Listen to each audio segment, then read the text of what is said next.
Hey, how's it going? I'm Dan Fradenburgh, and this is Chess with Investors. Today, I am with Thomas Taylor III. How you doing today, Thomas? And do you prefer Thomas or Tom, or how's it go? And appreciate you having me, Dan. Awesome, awesome. Yeah. So I know that you're. Oh, okay. You've already done the challenge. Already unrated. Yep, there it is. I hit accept and rock and roll, and I'm white.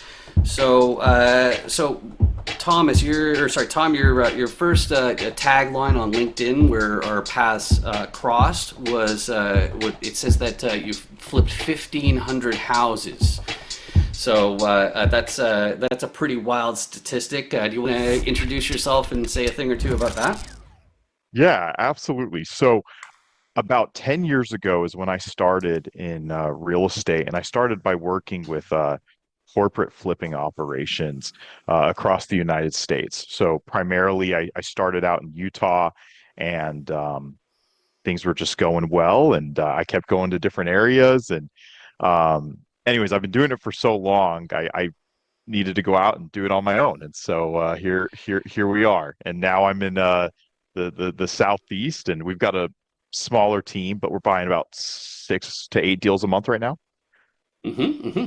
Excellent, excellent. Going on at a real good hum there. It actually reminds me a bit of my own history with real estate. I worked for Web.com in their CRM department, and then I ended up making an agency for custom programming, different things like API integrations, and then as I found that as things proceed in when it comes to finding bigger and better clients. All roads lead to real estate, and that's of course how I ended up figuring out that my future boss, the real estate guy out of Cleveland, he was clearly on the right side of the right business, where I was on the wrong side of the right business, and so he was in single family, and of course, for 4.5 of the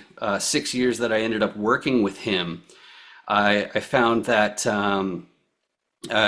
because I was actually living in Taiwan at the time, I lived there for 15 years. I knew that single family, it just felt too risky to really pull the trigger. So I basically like learned everything I could, but was ultimately on the sidelines for the whole thing. But once he got into multifamily, it hit me. You know what? There's something that I think a guy from the internet, such as myself, would be able to pull off. So it's funny, the similarities in those two stories. But six per month. That's a really a healthy number of transactions each month. And you're going to stick with the single family, or like, do you have aspirations towards commercial, or what are your thoughts on that? Yeah, so we've done a little bit of commercial. I owned a 50 space mobile home park that I sold. So we will get back into it. Our goal is to buy some multifamily quarter 4 of 2026. But our bread and butter for getting income is the flipping model on these single family homes.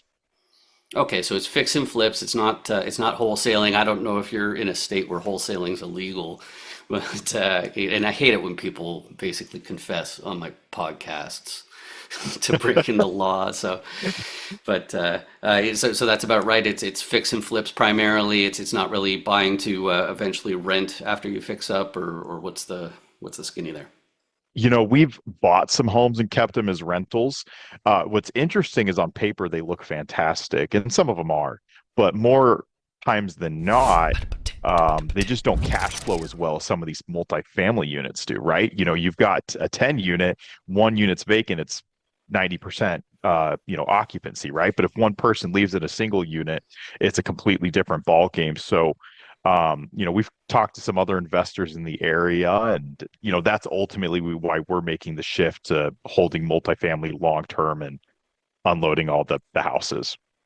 Yeah, that's exactly the way I look at it as well. Personally, like I'm a really risk averse person in general. Maybe not so much in chess specifically. Sometimes I'll definitely take risks in this game, but yeah, in general, I find that because I'm risk averse, I like the idea of looking at price per door as a metric, so that you're basically mitigating that risk among multiple income sources. Now, of course, I know that's a pretty negative way to say residents or tenants, but because ultimately their families or whatnot. But that's great. But as far as chess goes, so in rapid here, I see you're rated almost 1700, which for all of you in the cheap seats, that's quite high. So tell me a little bit about your passion for chess there, Tom. Oh, Dan, I love chess. I have this secret aspiration to stop doing real estate and just take a year or two to just to study chess and see if I can hit that national master status. Mhm. Um, I've got a long ways to go, and I think it's hard to stop working, but that is a secret aspiration of mine. So I love chess, big fan of it. I used to do some tournament play, but I have a wife and kids, and I'm just not as fun as I used to be. Yeah, yeah, I hear you. I hear you. And I suppose you're kind of hitting on the other fact that I have to adopt a joke that I learned as a teenager. I taught guitar at the local music store for years while I was in high school, and there was a joke that went around. And now that I've started pursuing chess vigorously, whatever you want to call it, I think adopting it in this way is pretty good. So I'm adding an extra person to this joke. The joke is, yeah, that's how it goes. Three guys are walking down the road. One's a chess master, one's a musician, and the other guy's broke too. Yeah, it's interesting. There's a lot of like grandmasters in the chess space who have left for easier sport. I don't want to call them sports, but easier activities. So a lot of them have left to go play poker. Which that obviously is a lot more lucrative than being chess. You'll never make money in chess unless you're top five, top 10 in the world.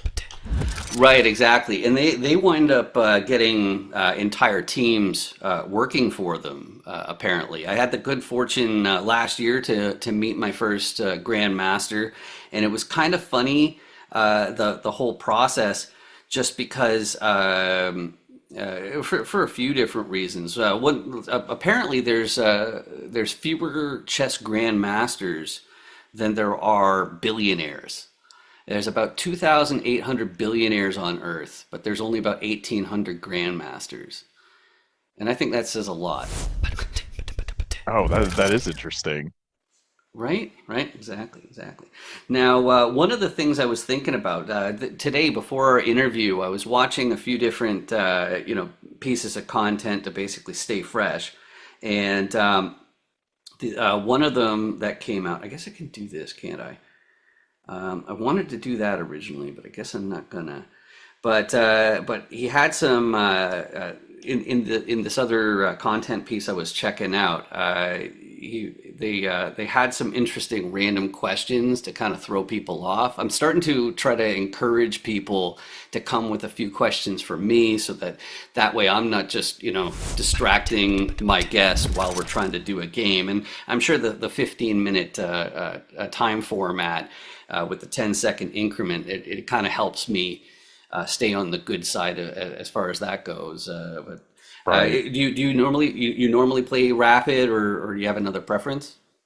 Yeah, so I have an opinion about this. I play a lot of 5 minute chess, and well, not a lot, but that's what time I have, and it's fun, but it's really actually not that great for the game itself. So if you want to get better at Mhm. playing chess, you should not be playing 5 minute chess. You should be reading a chess book, because that's where you're going to learn all the ideas, the strategies, the tactics. Playing chess in and of itself is only going to get you so far.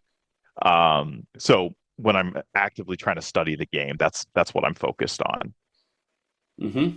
Yeah, that makes a lot of sense. So it's really interesting to hear all the opinions that you get from like grandmasters and whatnot. Usually, it's the puzzles that they encourage. But I've also found that if you just do random puzzles, you're going to do a lot of positions that you're never realistically going to wind up in. Hmm. So I've seen Pete. Have you ever used Lee Chess before? He's a YouTuber, right? Lee Chess is it's actually a charity, and it's a platform. Yeah, that's a little nasty, isn't it? So yeah, Lee Chess is a platform for it's basically a competitor for chess.com. Oh, Uh, okay. I have played on it very briefly. But chess.com is my go-to. It's a pretty simple platform and everyone recognizes it, right? Like chess.com, that's kind of like an iconic name. So, right, exactly. Yeah, their market share, it's just not even close. But Lee Chess has their puzzles organized where you can actually pick ones that you can pick puzzles that are specific to your opening. And I think that that's a much better way to study because then you're running into positions that you're more likely to run into. So it looks like I'm going to be down another pawn here. So I'm trying to figure out how I want to handle this. Even though this isn't a great move, I think I'm going to do it anyway. So we'll see. We'll see what we can manage to throw together this way. But yeah, yeah. good stuff. Who ended up starting you off on chess? It's usually somebody in a family, or sometimes it's a teacher, but that's a little bit more rare. Who got you started on chess? I started in chess.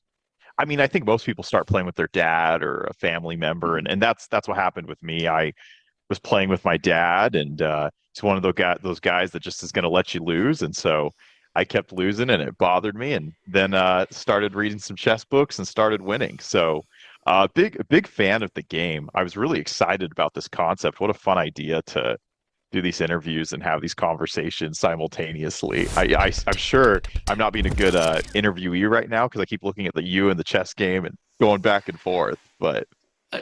No. Don't be modest. You're doing a fantastic job, and it's absolutely amazing watching. I've even heard some health professionals. Admittedly, I shouldn't throw stones. The one I'm thinking about in particular was a chiropractor, and I've been friends with a few different physicians, and they basically call it a little bit into question. What level? Oh, okay. Oh, I might have You just have a blundered a little tactic? bit there. Yeah, I think you did. And I Wow. don't see a good way for you to punish me for collecting. So I'm gonna, but it's fine. I'll accept charity every once in a while.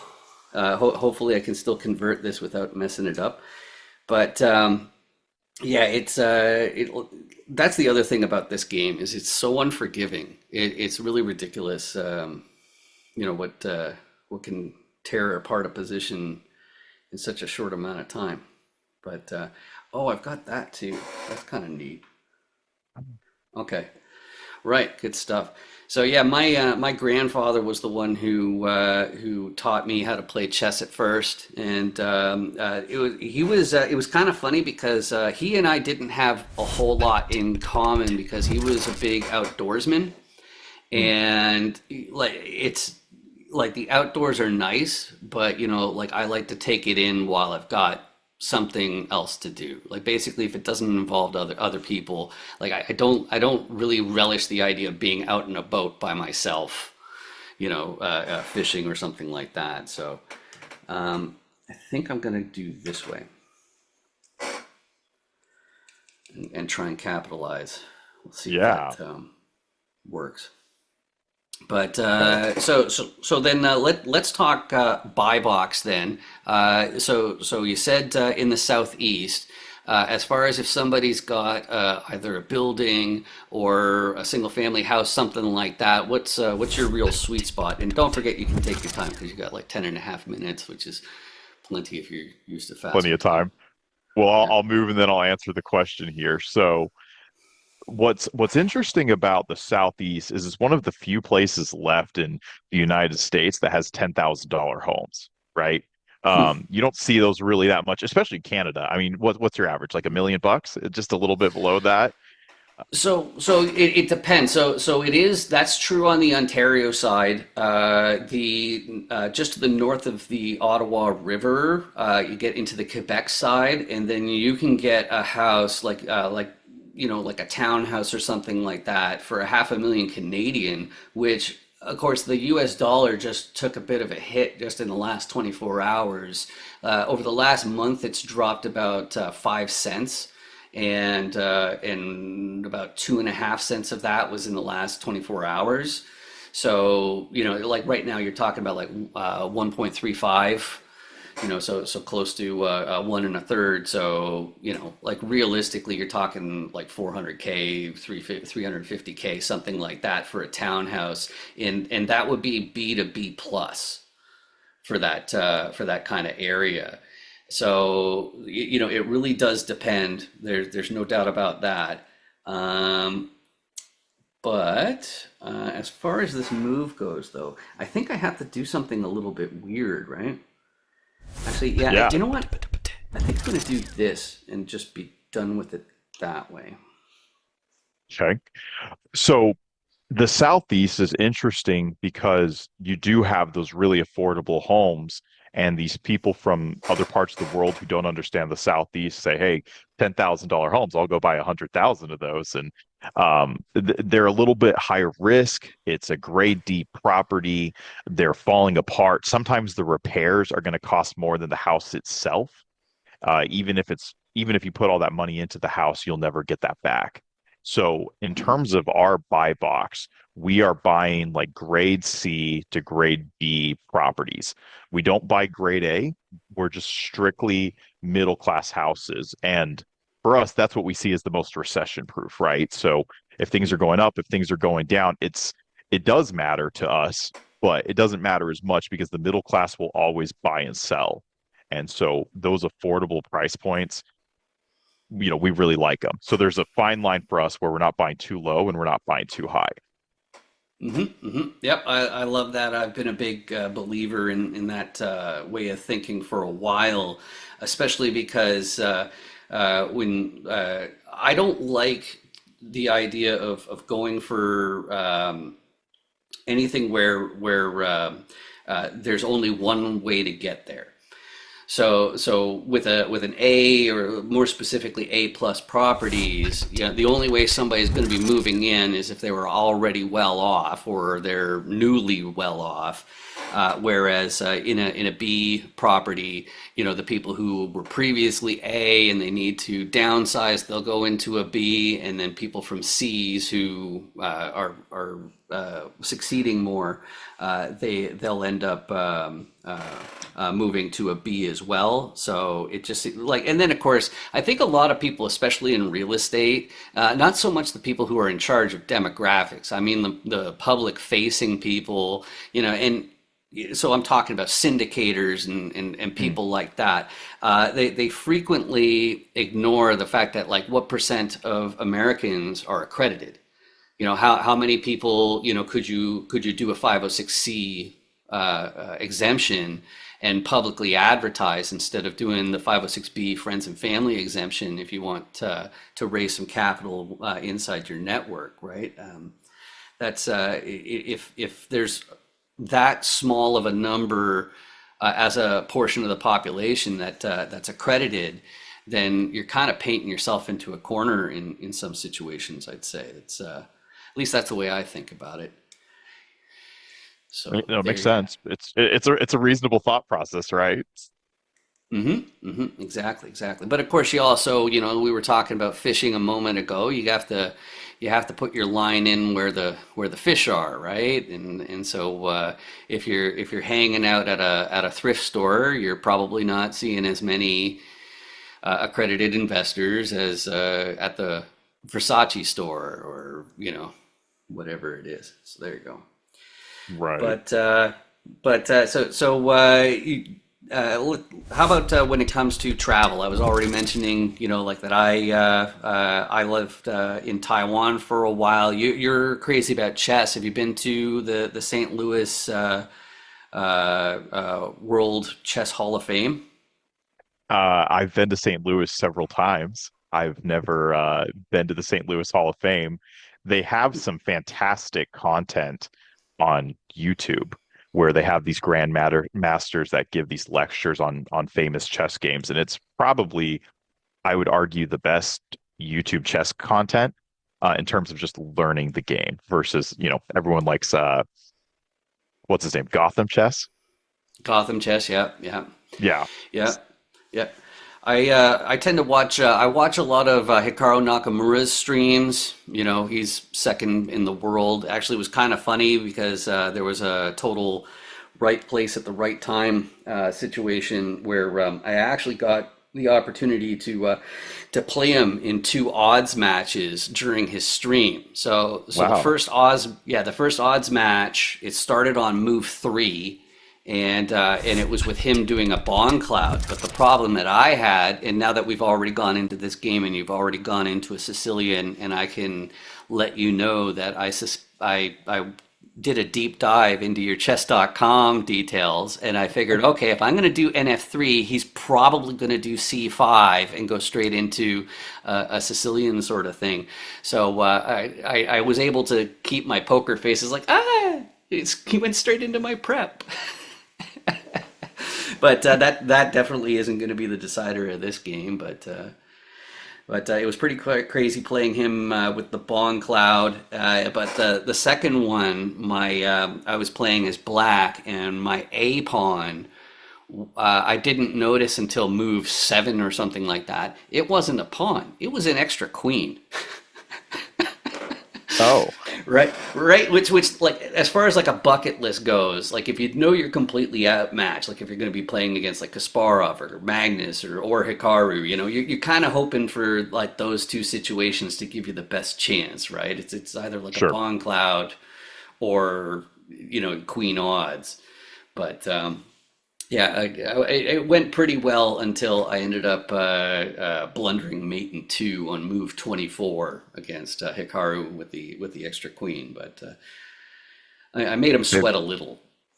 that's not bad. That you take that as a win, right? Staying 24 moves against a grandmaster. That's fantastic. One of the greatest grandmasters. So, for Bingo, people who don't bingo. understand, he's like what, top 10 in the world? Top two. He's number two. He's number one in America, number two in the world in classical. Yeah. Yeah. So yeah, it's pretty crazy stuff. It's actually kind of funny because I played against him first, and then it was actually oh my goodness, I can't believe it was only a week ago Tuesday. Um, okay, I think that's a boo boo as well. I think.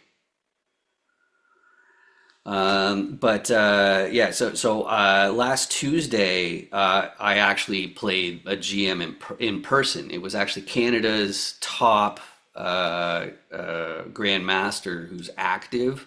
If you know the Chess Bras, the what's his name? Eric Hansen. He's higher ranked than the guy I played. The guy who I played, he's 22. But yeah, with him, I ended up getting to move 55 before I just had to resign. So I was like, that's my flex, I guess, if that ever comes up in conversation ever again. Right. But I mean, people now, just don't understand how good these guys are. When you think of like the like chess masters, they have scales to this. Like there's your national master, who's someone who's dedicated their life to the game. There's international masters who are just slightly better than them, and then there's grandmasters, and then there's like elite grandmasters. I mean, I think we're getting to the point where chess is going to become solved eventually, where these guys are just so good and the computers are so high tech that eventually you'll just be able to calculate every move and foretell the whole game, right? Yeah, I guess there's a better chance with quantum computers. Like that's the thing. It's like I like my background is all with that sort of tech, and I when I took chess started taking chess seriously a few years ago, there like I really did not give enough credit. I give the credit that's due to the game. I thought it was simpler than it actually is, and like it's really like on the border of infinite because apparently there's what's it 10 to the power of 120 different moves. So a one followed by 120 zeros is the number of possible positions. And by move three, there's already 121 million different setups. So like that's just a bonkers kind of stat as far as I'm concerned. This would be a really good time for me to use my 8 minutes to calculate. Should I start throwing in some questions to keep you on your toes then? Yeah. Because like those pawns you have, the D and E pawns. They could be a threat. I know I'm going to have to move my king up to the second rank at some point. But like my pawns are pretty solid so far, and I am able to team up on your A7 pawn. I think I am going to go ahead and try this. Um, but yeah, this is really something. But yeah, it's just that level of complexity is pretty wild. And the computer that I have behind me, that's what I use to process games and run Stockfish on multiple Oh, CPUs and all that kind of stuff. And I think that it'll be really exciting to do our follow-up episode as part of the new series that I'm doing. The let's see here. Yeah, so it's that, I believe. So I'm starting a new series. I recorded my first one just yesterday. It's called Chess with Investors Geek Out. And so if you are in this more for the chess than for the actual investment or real estate side, I think you're in for a treat because I think that most people are quite surprised to find out what technical assets there are out there to improve your chess. Even though I can tell you a lot of them don't actually help. So like knowing, like I mentioned, the prep and basically like that's just to try and get into a better position. Um, and so you'd go in there. So that still works, right? Yeah. yep. Um, whew. I'm getting on in a little bit of a pickle here.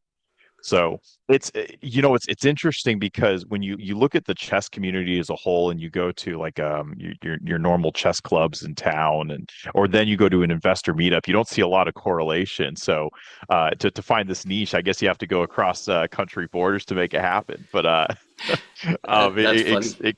excited regardless. I was curious. You told me that you jumped from single family homes straight to commercial and multifamily, that you were scared of that asset class. I'm curious why that was the case. Right. So I was a little bit concerned. The number in my head was always $250,000 per door for single family. Now there are plenty of places where you can forget it. You're just never going to find a $250,000 building. Um, so yeah. So that should still work, right? Um, yeah. So it's just not realistic to be finding $250,000 house, say like like in Dallas or some metropolitan. But really, that risk of I guess part of the thing too is that I think I've been around more sectors of society than most people. And so basically, like I understand the ways that landlords and real estate investors can basically inadvertently be tone deaf. They don't realize that they're not really being nice people. Like they're being a little bit predatory, I guess, or just lacking understanding of how people are just trying to like are often. And now there are professional renters. There's no question about that, and they know every loophole to weasel out a rent and all that sort of thing. But like I guess a prime example for me would be the amount of spite that's possible from like when somebody's moving out, like people trash in the place, or maybe they're not even deliberately being bad. Maybe instead it's more that like they're hoarders, for example, is another group that's kind of scary for a lot of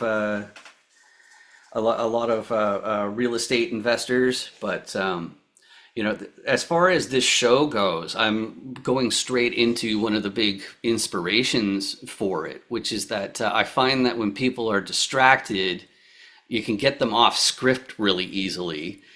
And then you can start to see, like, okay, so is this something that's just memorized? Like what kind of person are they? And this is basically my second podcast series that focused on investors.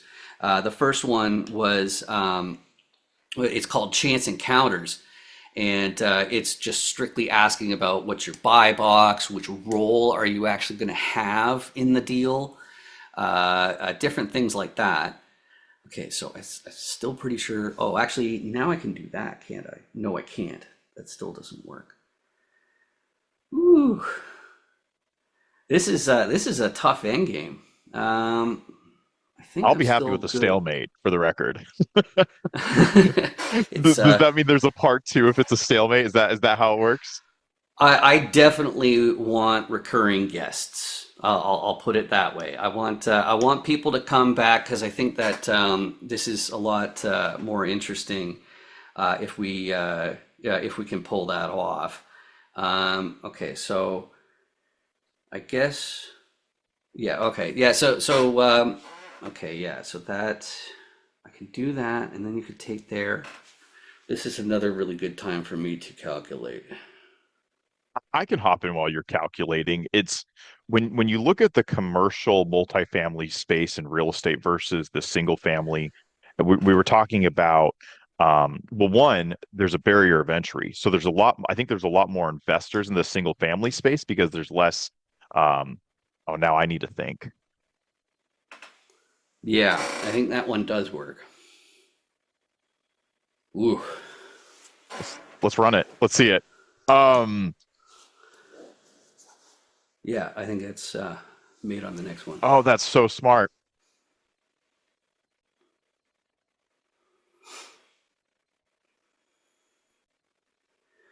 Um, but Yep, yeah, you yeah, got part me. of the inspiration. Yeah, part of the inspiration was from Hot Ones, the spicy chicken wings. There you go. This is why we do unrating ones.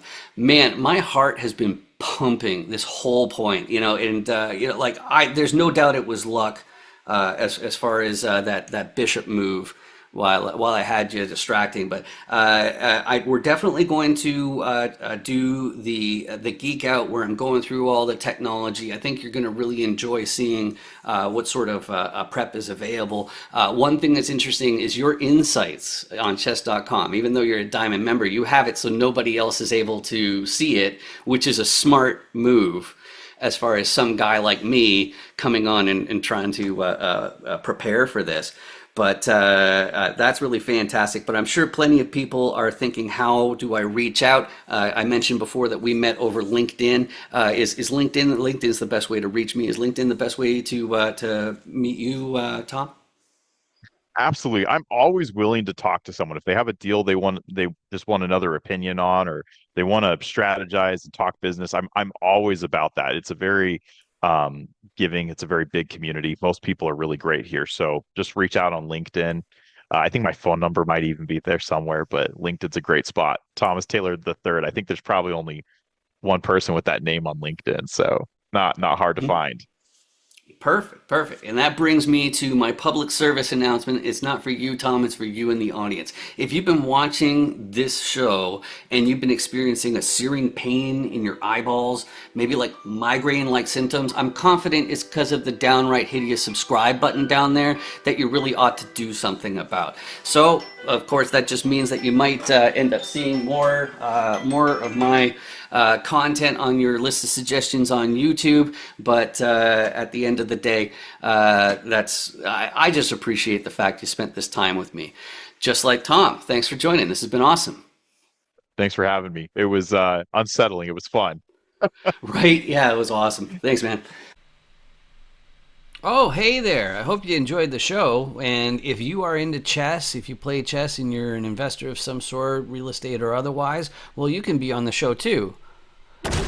I know, right? All you have to do is connect with me on LinkedIn. My name's Dan Fradenburgh, so I'm super duper easy to find on LinkedIn where I spend most of my social media time. But if you're one of those people who just don't play chess, it's don't pay attention to him. I don't judge.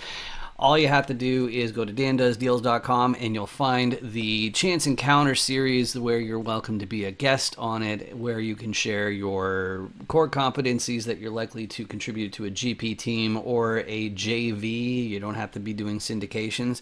And we'll talk about your buy box and stuff like that. It's easy peasy. It's like 15 minutes long to record, and there are no real fastball questions. Just tell the truth, and everybody will be fine. And if that's not really your thing, dandoesdeals.com, it also has the way to meet more, join more people, add more people to your investor list, your different deal sponsor operators and KPs and passive investors, all that kind of stuff. I'm probably repeating myself, but I'll give you the rest of your day. I appreciate you watching Chess with Investors.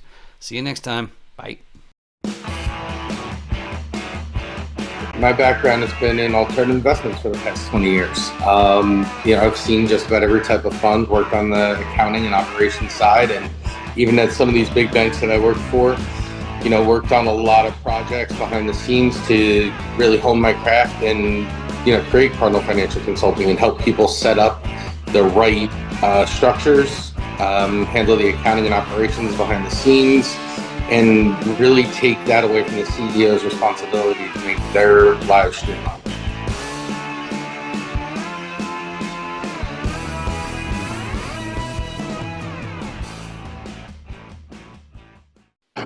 Sorry.